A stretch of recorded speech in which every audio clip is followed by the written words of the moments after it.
Welcome all to the 100th episode of Brews and Banter FC.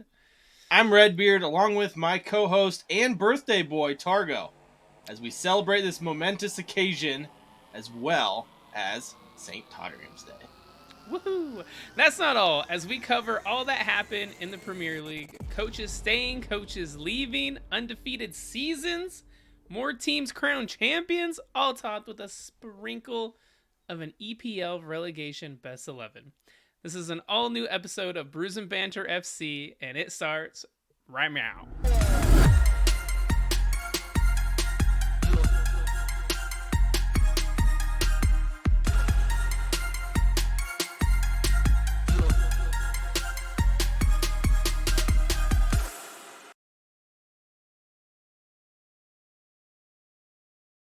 Happy birthday, my friend, and happy St. Totteringham's Day. That's got to be like the best birthday present ever besides It is pretty good. It is, I must say. Pretty close. Pretty close. Whew. So how are you, old man? Doing good. Welcome to the 35 club. Thanks. You can take it back. I don't want it. It really it's not hurts. all it's cracked up to be, man. It's not. No, it's not. But what are you drinking on this fine day? I am drinking because, this weekend is Cinco de Mayo, or in our case, Cinco de Drinko. I have a Modelo Negro, or Modelo, but, inside joke. Inside joke. Modila! So I went a little more traditional. You don't need me to describe to you how it tastes. It's delicious. It's refreshing. It's Modelo. What are you drinking, my friend? Mexican style lager.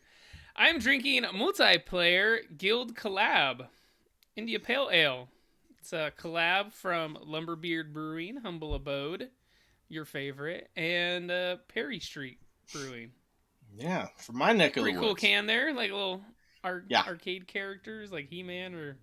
It's got to be one of the coolest cans I've seen. Some sorcerer. Yeah. We'll see how it is. Have you had this one before? I have. I've actually drank it on this show. Long time ago, how much though. I remember that, huh? Yeah, well, I mean, it's 200 beers later, pretty much. So. Well, this one's okay. Yeah. Not as good tasting as the can is cool. The can is cool. Like, that's honestly why I got it, was the cool can. Yeah. Taste-wise, it's meh. Pretty mild. Yeah. Meh. It's meh. C, 7 out of 10. Yeah. Okay.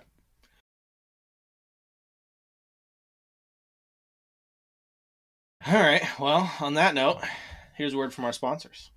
Today's episode is brought to you by Acorn Hills Clothing Company. Sustainable clothing, biodegradable packaging, tree planted for every purchase, and a percentage of their sales donated to charities. Yeah, and that's not even the best part. They give you these plantable clothing tags with every purchase. Pretty much greatest idea ever. That is scan awesome. The QR code right here for planting instructions. So make sure you go to www.acornhillsco.com and use Brews15. That is BREWS15 at checkout for 15% off and have your tree planted today. Yes, don't forget to use our code Brews15 at checkout for 15% off. This is one you don't want to miss, guys. Bing! Bing! All right, Targo, on to the news. News. Xavi is staying as Barcelona coach. He is. Yeah. Originally announced in January he was going to leave at the end of the season after some, poor results. Went on a 13-game unbeaten run, and then ended in back-to-back defeats recently. Won to PSG in the Champions League and Real Madrid in El Clasico. Is this the right choice for him? I think so. I really do. Honestly, I was never a big fan of the Xavi out scenario. I thought he did okay. Won them the league last season. As we saw, they made it to the quarterfinals of the Champions League this season. Not terrible. So yeah, I'm okay with it. Plus, who else are you going to get? Anyone better out there for cheaper? Yeah, I mean, that's a fantastic point. I mean, who are you going to get? It's not going to be cheaper. They're already strapped for money. I mean, Thomas Tuchel's available, I guess. Is he Is going he to do any better than better? Xavi? Yeah. No, probably not. Not with his recent track record.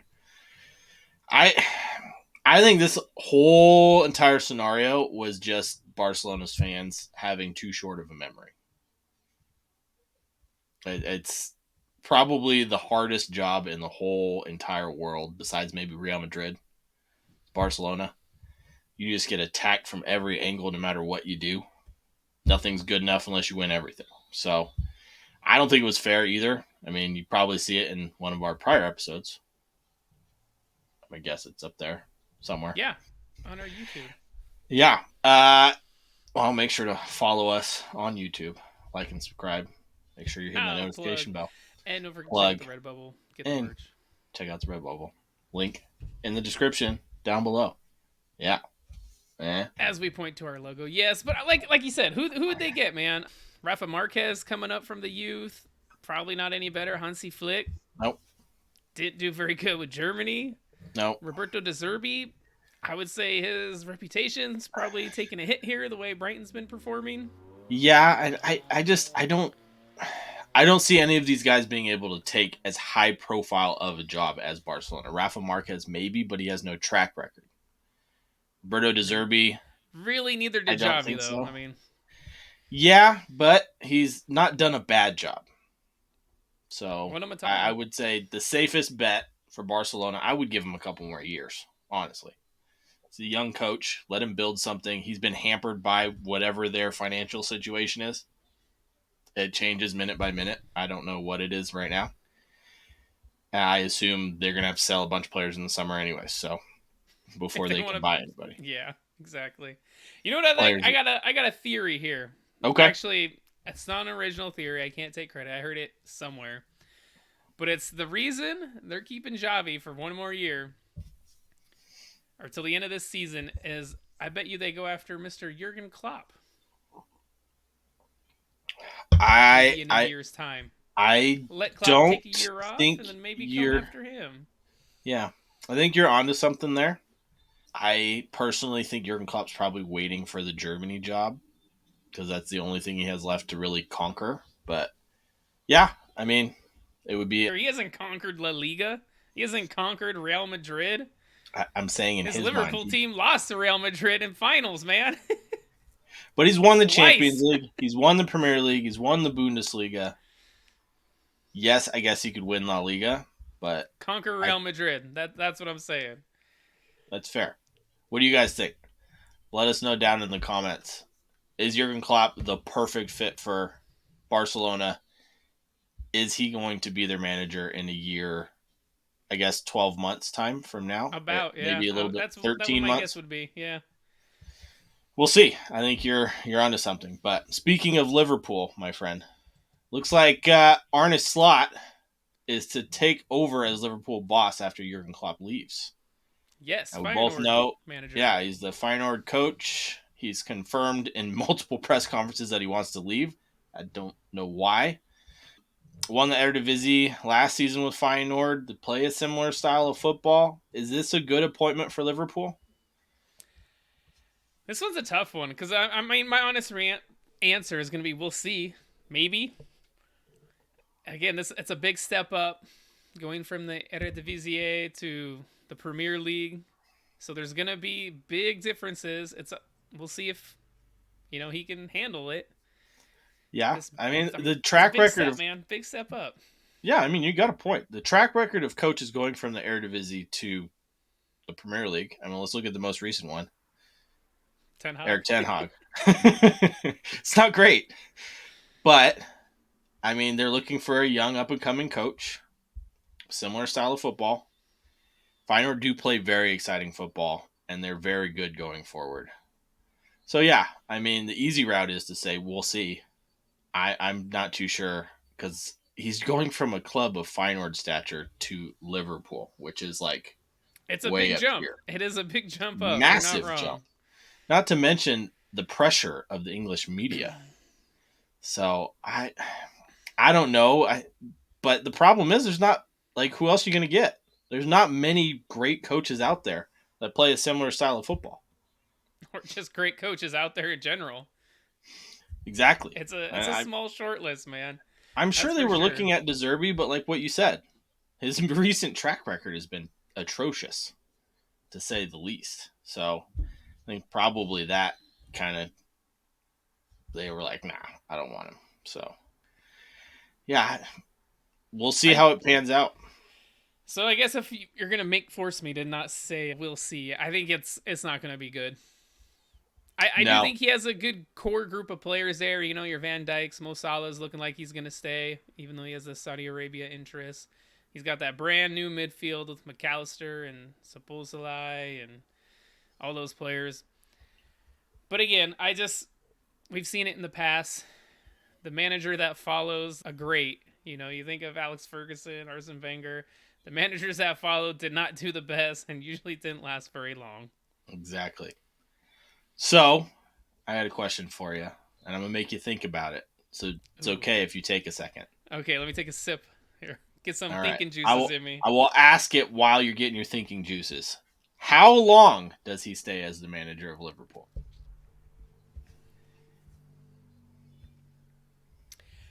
I'm gonna give him till next March. Okay. So not quite a year. Not Do quite a year. you so you're saying I was going to my next question was going to be over under the amount of time Unai Emery spent as Arsenal manager? You have to refresh my memory, man. How long was Unai Emery at Arsenal? 18 months. So I think it'll be shorter. Okay. Yeah, I it'll be interesting to see. I don't know. Be honest with you, I haven't seen enough of him to be like he's got more than one way to play football. So right now it's looking more like an Ange Postecoglou appointment, and we'll get into that in a little bit. Well, the thing, like I said, he's got going for him. He's got a good core group of players there. He does. If he can keep them all there, that is the question.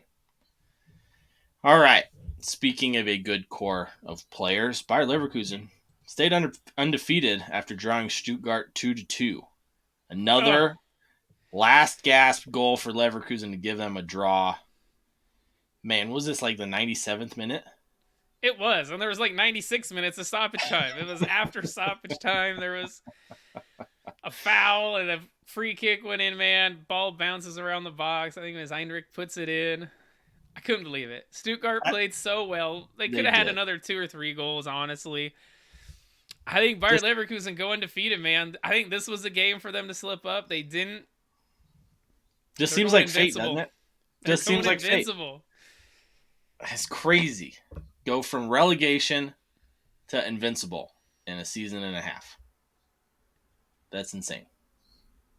And they have such a good team, man. Like so They many good do. players, They like all do. throughout. Like Top Xabi to bottom. Alonso's bringing off Jonathan Tah at halftime, bringing on Encampier, bringing on a Florian Wirtz. Granit Xhaka suspended for this one, bringing on Victor Boniface. They just have so many players. Well, they do. And a lot of these players, too. I mean, we knew of a few of them coming into this season and how good they were, but they've all just, their levels have just gone up and they just keep going up and up and up. Oh, so I guess I got a question for you. Do you think Bayer Leverkusen have overperformed and we'll see a downfall next season? That's a tough question to answer because their squad is young, right? They got a leader in Granit Xhaka, and he seemed to be that missing piece that they needed. Problem for me is I want to say they have overperformed. However, they're a young squad, and they keep getting better and better and better. So I would say for this season they overperformed, and I'm going to stick with that until they show me next season they can maintain those levels, kind of like Arsenal did this season. Do you think they maintain those levels? I do. I mean, it's the Bundesliga. They're going to get extra money from being in the Champions League next season. They've gone so far undefeated in the Europa League. They could win that too. I just think if they can go the whole season undefeated in all competitions, there's no telling what they could do come next season in the Champions League. I think I'm going to disagree with you because I think a lot of those same players won't be there next season. That's another thing. Do they leave or do they stay and play for Xavi Alonso because he did the same thing? He is Instead of staying. leaving, Xavi he stayed. Alonso, which I have a theory about him as well. Okay. Carlo Ancelotti will be at Real Madrid one more year, hence why Xavi Alonso signed another contract. But I think next year he will leave for that Real Madrid job. That is a very bold prediction, Cotton. We'll see how that pans out for them. But I don't think you're far off with that one either. I mean, you're full of bold predictions today. I am. It is your birthday, so let's keep those bold predictions running. All right. Completely unrelated topic. PSG won Ligue 1. Surprise, surprise. Bold 12 prediction. point. They win it next year too. Oh, Even without Kylian Mbappe, huh? even without Kylian Mbappe. All right. Well, you're probably not wrong there. That's one of the easiest predictions you can make in all of football. So 12 points above second place Monaco. They've lost one game all season. Most goals scored, 18 more than Monaco, but not the best defense. Why is Third that? best defense. Yeah. No. I think they kind of got some, not to disrespect Kylian Mbappe because he's a fantastic player, but the guy doesn't like to really do his defensive duty, which is why I think he's more of a luxury player. I think there's a couple luxury players, so they can see goals. Yeah, I mean, their wingers are notorious for not going back and playing defense, so I understand that. And they struggle with injuries in midfield most of the season, so that's not going to help them at all. But they got Mbappe up there banging 20 plus goals a season, so yeah, if not 30 plus a season. So. If not 30, yeah. I think this year he's at 30. Like him and Harry Kane are just like right there. Don't forget Victor Gyökeres, who has 40 now. So good for him. Yeah, but that's Portugal. That is, well, it's like saying France. So Let's say France is a step up above Portugal.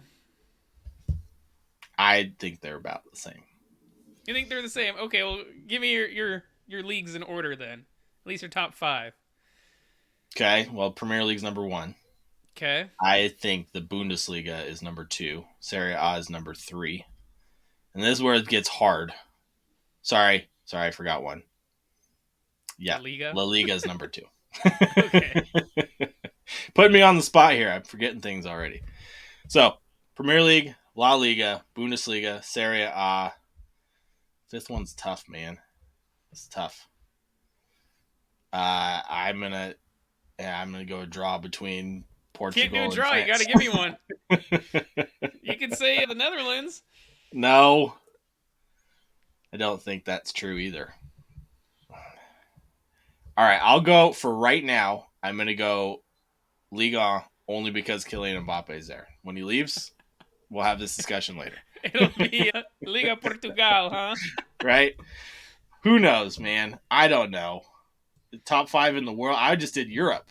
I mean, depends Could how throw the summer MLS goes. in that top 5? Could be the Saudi League. I don't know.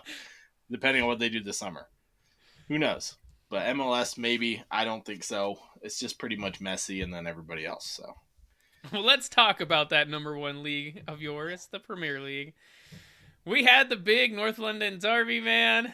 Arsenal, Tottenham. Arsenal came out 3-2. Couple of refereeing decisions, though, that went their way. Let's talk about them. So they went up 1-0, own goal. yep. The second goal, though, couple potential, air quote, potential fouls that didn't go Tottenham's way. Arsenal go right down the field. Saka scores a goal. Also, fouls for you? before we get past that little scenario there, what a ball by Kai Havertz. What a ball. Was a great ball. Fantastic Anyways, first touch, too. Continue. Maybe a little lucky first touch there for Saka. I don't know. We'll see. I think he got a little lucky with that first touch. I think he's more lucky with the poor defending on him, letting him go to his left foot. So that's true. That is also true. But were those fouls in the build-up for you? Which one do you want to start with? Well, I think there's the clipping that Trossard clips Kulusevski's foot. Okay. You start with that stumbles. One? All right. Yeah. I think that's the most obvious one. I think the tackle from Declan Rice on James Maddison. Declan Rice gets the ball. I don't think it's... Gabriel, I think it is. It was Declan. And Saliba clips the back of him as Gabriel's getting the ball? It was Declan Okay. that won the ball. Okay. Well, no matter what, He I got the I think ball. the Madison one, you're right. Kulusevski one, I've heard so many people complain about this one and say it's a foul. I don't think so, and let me tell you why. First off, he hits the ball too far out in front of him. So the ball essentially, it's him and Trossard going to the ball. So there's no one within the vicinity of the ball. He's also going away from goal. Kulusevski cuts across Trossard. Trossard does not initiate the contact. I think Kulusevski does. Hence why it's not a penalty. I've heard the question, if it was anywhere else on the field, would it be a foul? And I think because Kulusevski cut across Trossard, I don't think it would have been a foul anywhere on the field. I think what also hurts Kulusevski is he takes 3 steps. I agree, and I've heard people say, "Why don't you just go down? You get in the box, you get contact." Michael Oliver was right there, so I'm going to ask you 2 questions then. The first one, if that happens to an Arsenal player, would you think it's a foul? Or is your Tottenham bias coming out? probably my bias during the match would say yes. During the match, and then watching it a couple more times, I probably would say no. Okay, so then that I kind of would leads feel me to my second if question. it was given, I would say it's really harsh. But then again, if it was given, I don't think VAR overturns it. So that's kind of my second question. If the referee gets sent to the monitor for a second look, does he give it? I don't think so. Michael Oliver You don't was think too so? close to that. I think he was too I close think he to gives that. it if he goes to the monitor on a second look. I don't think so. I don't get me wrong. I think if it's given as a foul, it's a very soft one. But we've seen him given. I don't think it would get overturned. But at the same time, I think if Michael Oliver goes to the monitor for a second look, he probably gives it. Well, it's been very inconsistent this season, whether those are fouls or not. We've seen it happen in multiple games, so it could have gone either way. It really could have. And this was a huge moment. Because this was. goes from Spurs getting a potential penalty to now being 2-0 down. In the span of what? 10 seconds? Yeah. Maybe. It happened so quick, and it just completely changes the game for Spurs at least. Yeah. Who then go down another goal after Kai Havertz scores off a corner. Oh, man. Yeah. And, aside from the shouts for penalties, I think Spurs were really bad in this match. Really? I think the scoreline flatters them. I mean, Arsenal handed them 2 goals. I mean, David Raya caught in 2 minds. That was awful. It was absolutely awful. And then Declan Rice not looking over his shoulder and essentially kicking, I forget who it was, whether it was Madison or was. Yeah, Ben Davis kicks him in the nuts. I felt so bad for Ben Davis. Oh my god! They showed it like 6 times on replay, and every single time my groin hurt worse and worse and worse. So interesting though, the ref had to go to the monitor for a second look at that one to give that penalty. Yeah, didn't see it live. The crazy thing is he did see it, but he was on the other side. He was a great position because you see it in the replay. He's standing right there. Yeah, behind the action. But I think it's because of the angle he had, right? Because he's on the other side of Ben Davis. That's why he didn't see it. And I mean, he went to the monitor and literally saw one look of it, like barely stopped, turns around and calls a penalty. So yeah, Mickey Van de Ven also had a goal taken back due to offsides, just by literally Gabriel's butt cheeks, man.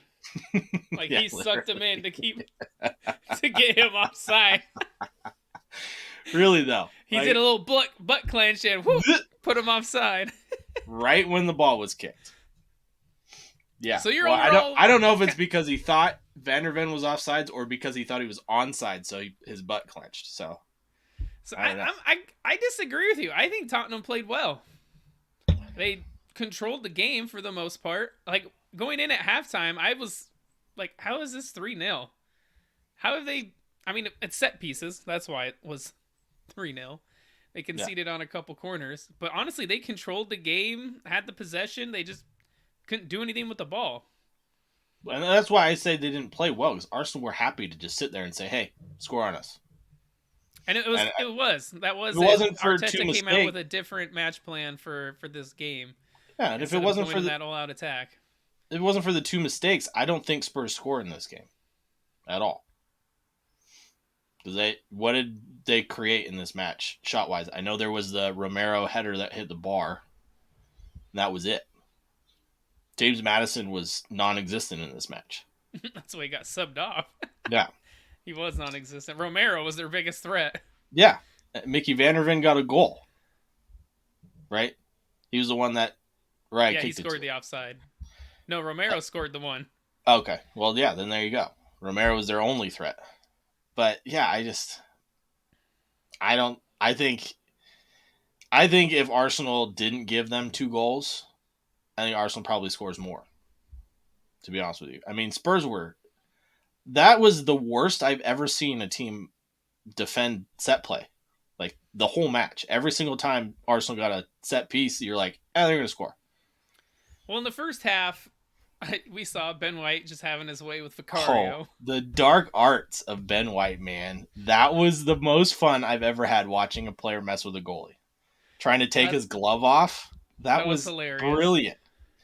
I will say the second half they changed it up. Basuma came in and was marking Ben White then because Ben White was kind of just having his way with Vicario. Yeah. But then they brought in Basuma to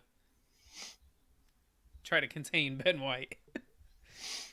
Yeah, I don't even know why Basum was on the bench unless he's coming off an injury, which I don't remember him doing. So, and then, yeah, I mean, for Arsenal, Thomas Partey being back, you can see how much that they benefited from that. And then I just think Arsenal rubbed the floor with Tottenham. And Well, then you're rubbed the not floor wrong. with themselves at the same time. So Arsenal's biggest threat was Arsenal in this game. it But I really mean, it was. keeps them top of the Premier League by a hair, By a hair. which is crazy because they could win out all these games and still not Still lose be the title. champions. Yeah. And we'll Yeah. get to that here in a second. But first, I want to talk about Spurs. Okay. Because I know we've both heaped a lot of praise on Big Ange. At the But beginning of why the is no season, one yeah. talking about him not having a single plan B? I mean, this second half of the season, they've been What are you awful. talking about, man? Everyone's talking about him not having a plan B. And they've Now, been talking about that now. since the Chelsea game, where he died from that high line because he does have no plan B. He just has his one way, and that's the way they're gonna play.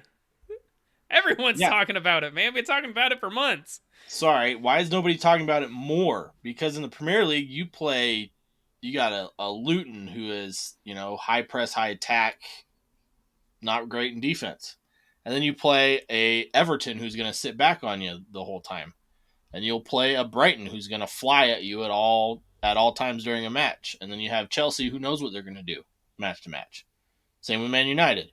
And you play a City who's going to have the ball the whole time but play it sideways a lot. You got to have more than one way to play. They only seem to have one.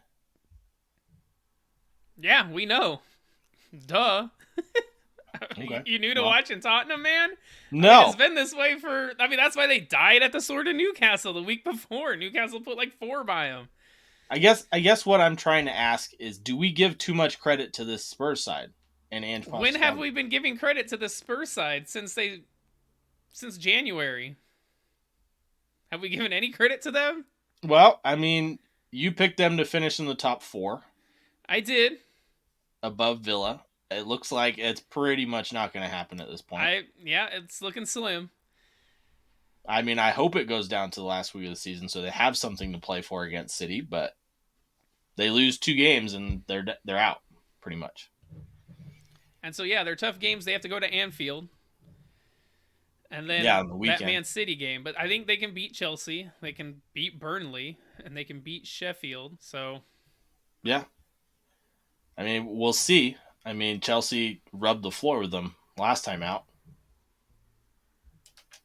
So we'll see what happens midweek. And then they play Liverpool. Did they? I don't remember that game. Didn't they? Wasn't it like 5-2, something like that? A couple of red cards. Oh yeah, it was 4-1. There you go. The red cards. You're right. So that game could go any way. They lose that game, they lose Liverpool, they have nothing to play for the rest of the season. So that City game could be, yeah, whatever. We got one thing to play for, and it's to make sure Arsenal lose the league. That would be it. So, But they could also beat Chelsea, yeah, draw Liverpool, beat Burnley, and then have something to play for against yeah. City. Which leads me into my next question: is will they be able to catch Villa? Because Villa don't have an easy schedule either. Probably not, just because it's a. I mean, even with their games in hand, they'll still, if they win both their games in hand, they'll still be a point behind. Which If they makes me win, think, if they win both their games in hand, I will be happy for them to finish fourth, because that means Arsenal win the title. So, I will be happy. Do I think it's going to happen? I hope, but I don't think so. I mean, Villa, their schedule is not easy either. I mean, they go to Brighton, they host Liverpool, and then they got Crystal Palace. But then they're also still in the Europa League. Yeah, I was just going to say that. Yeah, the European Conference League. Or European Conference League, sorry. Yeah, so, yeah, it's not an easy schedule, but you can see them, they could. Brighton's been so bad, it's hard for me to say they're going to drop points there. Liverpool, I could see it. Palace has been playing really good Palace lately. Have been playing well lately, yeah. So, I don't know. It could go any which way. It's going to be exciting. Liverpool pretty much have secured third place at this point. So it's everybody sandwiching them. Yeah. Yeah. All right. Last one. Kai Havertz. And we've talked about him a lot this season. Yet another game-winning goal and an assist that at the time would have won them the match as well. But, as far as money spent on him, is he a signing of the season or should be in the discussion for it? No. Why not? Because the signing of the season plays well the whole season. Okay. Is Cole Palmer in the discussion for Cole signing Palmer's of the season? Better. Declan Rice has been a better signing. I disagree about Cole Palmer. Him and Kai Havertz have the same. They have the same amount of goals in open play with 11. That's how many penalties Cole Palmer has scored this season. Yeah, but you also have to look at the context. Context matters in this. I mean, yeah, Cole Palmer's got 20 goals, 9 assists. What does Kai Havertz have? I think it's 12 and 6, if I'm not mistaken. It might be 12 and 5. I think it is, yeah, 12 and 6. So I'm just saying value for money. I'm not saying he's signing the season. I'm just saying you just said player of the season. I said should he be in the conversation of signing of the season? I think Declan Rice is signing of the season.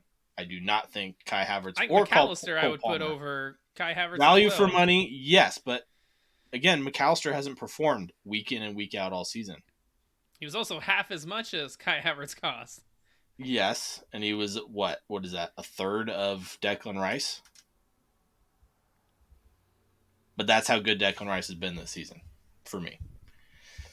Anyways, that's the discussion about signing of the season. I think he should be in the same conversation as Cole Palmer if Cole Palmer's in for signing of the season. That's all I'm saying. Disagree. Cole Palmer is definitely in the discussion for signing of the season. Kai Havertz, I don't think is.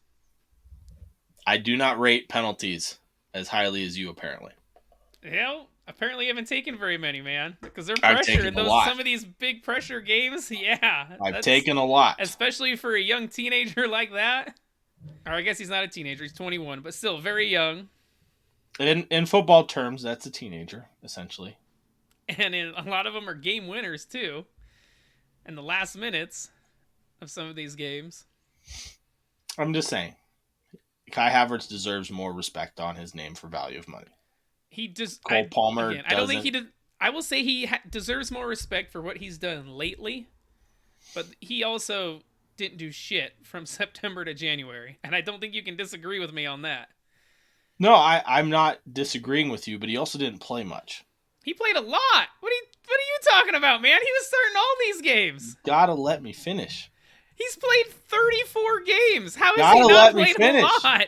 Gotta He's let me played in finish. all but one game. Let me finish. No, you don't need to finish. He's played Let in me every game finish. but one. Let me finish. At striker. That was the rest of my sentence. Well, he didn't do shit in midfield, that's for sure. But yes, since he got because moved to striker, he has he's not done a better. midfielder. He's not a midfielder. I don't care what Apparently, anyone Miko says. Arteta thought he was a He's midfielder. not a midfielder. He's not. Maybe as a false nine if you consider that a midfielder, but he's not a midfielder. Don't. Yeah. I don't either. So, anyways, we spent enough time on this topic. You guys let us know down below in the comments. Yes. Kai Havertz is signing of the season. It's not what I said, but okay. In the conversation. It's not what I said. Value for money, whatever you said. I said, should he be in the conversation? No. But let's move on to Man City. Speaking of Man City, they did not play very well against Nottingham Forest, but somehow eked out a 2-0 win. Yeah, I don't know. Man, he must be a City fan. He is. He missed some open chances. I saw a tweet of his from 2012 where he was chanting, City, City, City. The man is a diehard City fan, and you could tell in this match. You could tell. You could tell. Guy missed people complaining about referees being fans of teams. People should be on Chris Wood about this performance because he had, 3, 4, 5 open goal opportunities and either missed the ball or put it wide. That first one, man, in the first half, he just shanks. It doesn't even look upset about it. Not at all. Like, come on, man. Do your job. It's like that meme with a stick where you're poking something. Like, do something. Do something. He's got one job. Put the ball in the net. That's the only reason why they got him. And he's actually been scoring some goals lately. I know. Is the thing. But not in this match. Not Any in other this match, he puts all of those in the net. I digress. I kind of want to talk about some of the City signings here for a second. All right. Jeremy Doku, Gvardiol, Nunez, Kovacic. Okay. Are any of them been good? Gvardiol's had glimpses, I would say. He's got a couple goals to his name lately. I would say lately, like the past month, he has performed well. Jeremy Doku's been hit or miss. Sometimes Jeremy Doku had one good game, man. One. Against Bournemouth at the Etihad. I think yes, he's young. He's got tons of potential. When he has the ball at his feet, he's very exciting to watch. I'm not going to say that he dribbles past everybody because clearly he doesn't. He's like Vinny Jr. No, I think City bought him for his raw talent, and Pep wants to turn him into something. But other than that, yeah, you're right. Nunez and Kovacic have been terrible signings, in my opinion. I don't think Kovacic was bad because they got him for fairly cheap. And a fire sale from Chelsea. But Nunez, man, they spent quite a bit of money on him, if I'm not mistaken. Yeah, was it like 65 mil? Somewhere around there? Yeah. It's just, I think Pep's recruitment this summer was not great. Then again, they didn't get most of their first choice options either, so I don't know. Yeah, it's an interesting one. Gvardiol was their first choice option, and I mean he's been playing right back pretty much, or left back. Left back, yeah. But he has not been playing center back, which is his natural position. He has scored a couple bangers here recently. He has, and I did not know he had that in him, which is credit to him. Me neither, man. Credit to him. Those were some amazing goals. City win again. Yeah. City win again. Not surprising to anybody. I don't think really anyone thought that they were going to lose that game. I thought Forest might give them a little bit more of an effort. But I know you don't think they're going to lose a game the rest of the season. It's hard to see them losing, man. For me, it's really all going to depend on if Spurs are still in the Champions League fight when they play them. I think that's the only way they lose a game. And I don't think they lose. I think they draw. I don't think they lose. I mean, a draw would do it, right, with Arsenal's goal difference. But, I mean, they got Wolves next. Wolves. Yep. They tend to cause them a little bit of problems, but it's at the Etihad, so It is I at don't the think they Etihad, lose. so that's. And then Wolves have had their injuries of late. Mm-hmm. Fulham at Craven They Cottage. they can. I don't I think so mean, though. they cause some teams problems, but I don't. I don't. It's City. I don't think they will. I think it's literally down to the Spurs game. Then yeah, The City will Spurs, not lose on the last game of the season if it comes down to the title, is if they win or lose. and that's against West Ham. Who I don't know. Maybe West Ham they just drew Could. Liverpool here, so Yeah, they they beat could. Arsenal earlier, so maybe. But again, But not they high also hopes. got whooped on the weekend, didn't they? Or Who's that? West Ham, either West Ham midweek, drew Liverpool. midweek. Oh, against um in the Europa League. No, I think they played Palace. Oh yes, they did. Yeah, they got whooped. 5-2. Yeah. That was last So, weekend, but yes. okay, I was close. But yeah, man, I don't see him losing a game, and if they don't lose the game, They win the title. Yeah. damn. Well, let's get to those surprise results that I mentioned. Liverpool drew West Ham. This is an Man, interesting was game. there some drama in this match, especially On the towards the end. field, off the field, yeah. So there's that situation where Areola catches the ball, kind of goes down injured. Referee says play on. Areola doesn't play on. He goes to throw the ball out like it's a free kick. And then Gakpo starts running to the ball, about to put it in the net because he knows what's going on. And right before he gets there, man, Anthony Taylor blows his whistle. And it's a good thing he did, or it would have been a shit show. That's for sure. Yeah, I don't. What is Anthony Taylor doing though? Like, Well, what is Areola doing? again, same point. I mean, Areola, he just throws the ball out and starts fixing the shin guards. And then after Anthony Taylor blows his whistle, he goes down hurt. You see, Anthony Taylor like pulls him down. Like he Yeah. tells him, "You need to go down right now." Yeah. I don't understand it at all. If I'm Cody Gakpo, even if I get a yellow card, I'm putting that ball in the net. I don't care. It'd make I things don't interesting, that's for sure. I mean, Yeah. Anthony Taylor's had his refereeing blunders this year. But I'm Add just this saying, one to the book. if Cody Gakpo puts that ball in the net, at least VAR has a look at it, whether or not Anthony Taylor blew his whistle beforehand or not. He did just before. I know, but VAR is still going to look at it.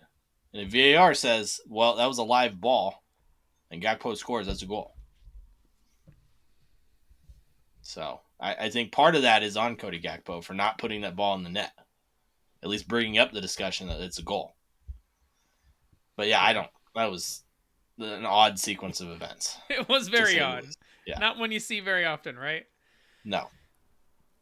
Well, let's get on to the off-field drama, or sideline drama, I guess we could call. I know. So, Speaking of odd scenarios. Klopp Didn't think and I'd ever Salah, see this. man. Klopp Holy and cow. Salah. Like, Salah's getting ready to come on as a sub. Klopp, like, leans over and says something to him that apparently Mo Salah did not like. Not at all. And he went after Klopp. He then did. somehow the voice of reason in all of this is Darwin Núñez. Makes no sense. The guy with the hottest head on the entire Liverpool team is the guy is the voice of reason. What do you think Klopp said to him? Some about his mama, apparently, because hot damn, he was pissed. Oh my god! It has to be something about like, hey, I need you to put a performance in, and he probably was pissed. He's like, I should have just been starting the match in the first place. That is probably what it is. Is obviously his playtime. I mean, he hasn't played much, but he also hasn't been playing well. So I understand from both sides. It is one of those things. I think as a Liverpool fan, you see Mo Salah not starting, you're probably not too upset with the way he's been playing. Yeah, clearly, So, I mean, he was. Apparently he was. Yeah. He thinks he should be playing at least. And then his comments after as he's walking down the tunnel, they're asking for interviews. He says, "Oh, I can't speak or there'll be fire." What the fuck does that mean?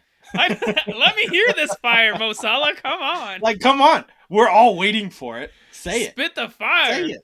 Dracarys, let's go. Let's go. I mean, Klopp says after the match that it's over. Clearly it wasn't. Clearly. And I don't think, unless Salah starts every game for the rest of the season, I don't think we've seen the end of this spat. I think Salah does start the next game, just to kind of squash this. Oh yeah, I mean it's a big game. Spurs at home at Anfield, so you would think he would. Interesting though. This was very interesting because I It mean was. they've had such a great relationship for all these years, and then just to see that Yeah, something else is I going mean, on. Maybe their form has been really poor I since was the gonna FA say, could Cup. this be leading to something and why we're seeing these poor results I lately? mean, Revolt is not far off either. So Revolt. Yeah. yeah, I mean, for Christ's sake, they lost their first Merseyside derby since Mikel Arteta was playing for Everton. It's like 12 years ago. It's their finishing, man. Their finishing is It's been atrocious. so bad. And it's not for lack of opportunities either, And which it's is the worst part.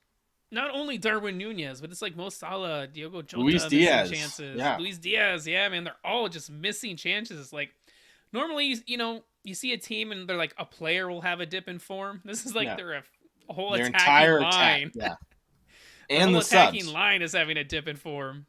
Yeah. I don't understand it at all. And we were just, what was that? A couple weeks ago, we were talking about them being the best attacking team in the Premier League. Well, I mean, a few weeks ago we were talking about them how they were few points Going to win clear the at the league. top. Yeah. So do they bottle it? I mean, I'll put it this way. If this was Arsenal that did this, bottled it. 100%. Everybody would be saying that. But it's Well, Liverpool. people are saying Arsenal bottled it this season when they've had one loss since January in the league. Like, Yeah, but no one's talking about how Liverpool were leading the league by 3 points.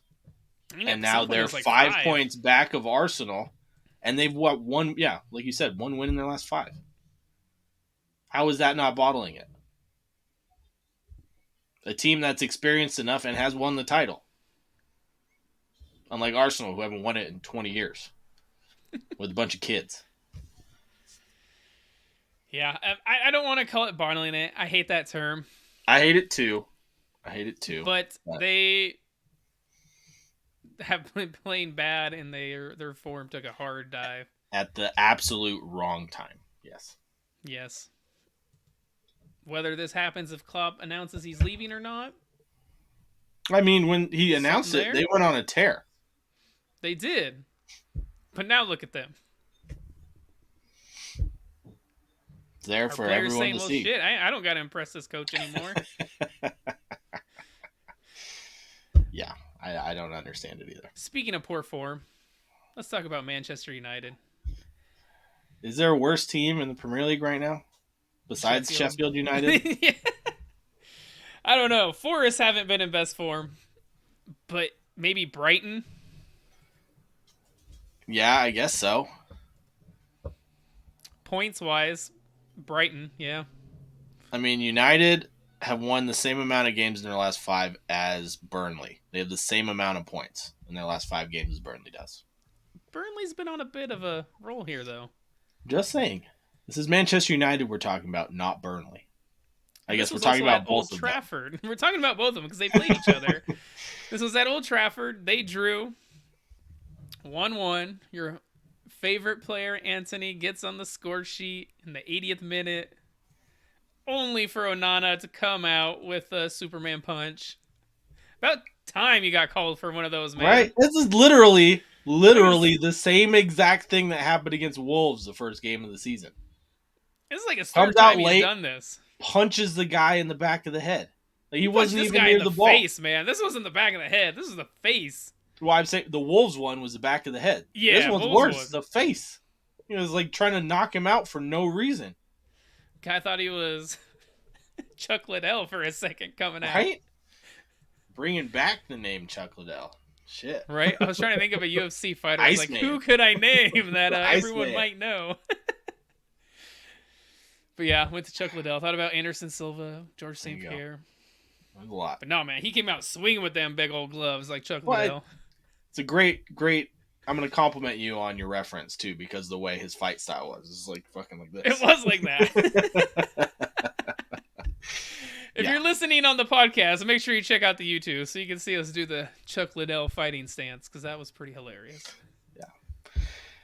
So, yeah, I mean, United, penalty shout, I guess, at the end. Weak, I don't think it was. weak penalty shout. Yeah. Yeah. I My mean, favorite part, though, my favorite part about this whole thing is Mr. Eric Ten Hag and his comments after the game. dude, He I watch the end of the game just to hear his comments at this point. he says they are one of the most dynamic and entertaining teams in the Premier League.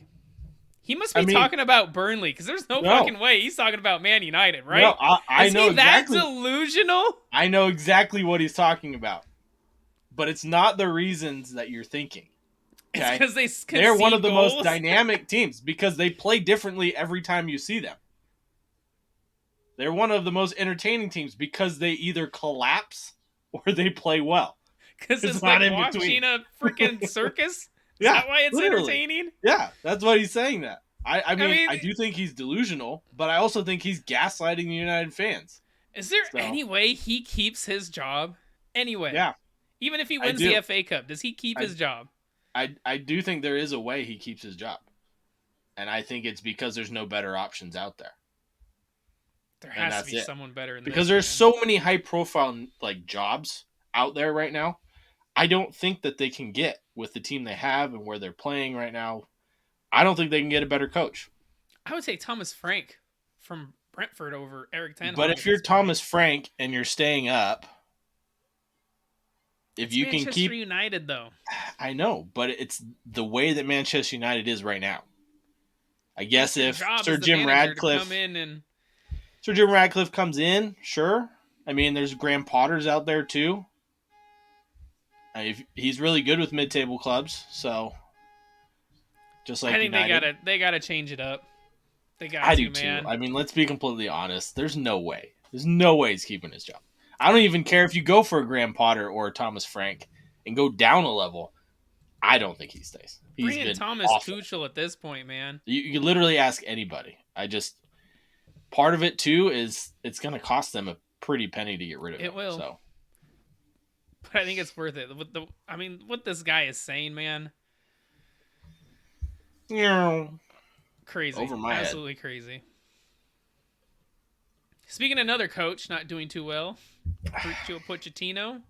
Yep. His Chelsea team drew 2-2 with Villa. They played I will terrible give them- in the first half, dude. I was Chelsea going to did. say, I will give them credit. They were 2-0 came- down and came back. They came back, but they played terrible that Oh. first half. Oh, that was like that second half against Arsenal. It was. It was like that whole game against Arsenal, let's be honest. But they came back in the second half. Conor Gallagher with a golazo, man. Does he stay at Chelsea? I mean, unless someone comes in with a big offer for him, I don't see why not. Because I know there's a lot of rumors going around. You know, Chelsea need to raise some money. Selling Conor Gallagher would be pure profit, as he's the one who came through the youth academy. Yeah, it would. I don't know if they can spend any money at this point. Well, if they sell him, that's what I'm saying. They'd have to sell. They're gonna have to sell some players. Yeah, I think Conor you Gallagher could get some being one money of them. for Raheem Sterling. I would probably get rid of Probably him. He's not even Thiago starting. Silva announced he's left. leaving. He's leaving Yeah, at the end of the season. Yeah. that'll be a pretty penny of wages coming off your books, so that will help. So I think they could go any which way. Is it another season of you sell all your experienced players and sign a bunch of kids again? I don't know. Hopefully not, because we see how that's working. Yeah, either way, I think Chelsea probably have another mid-table finish next season with Pochettino as coach. So Agreed. They thought they had a winner at the end of this game. Was that a foul for you in the build-up to that goal? no, Really? I didn't think it was. I did. I did think it was a foul. Why? Wasn't looking at the ball, and you can see a clear action towards the player as he was backing up, just a straight push into the player to put him off. Okay. If he goes straight up versus, going into the player, I Yeah. would say, yeah, it's fine. But because he attempts to play the player, not the ball, I think it's foul. But let's talk about a team who's actually playing well right now and are officially safe from relegation. Everton. 3 in a row, man. 3 in a row. Good for them. Four out of 5. Merseyside derby win, beating Brentford, hopping above them in the table. Points deduction on top of all of this. I mean, it's what could have been. I mean, they'd be fighting for a top half finish, maybe even a European place if they didn't get that. Good for them.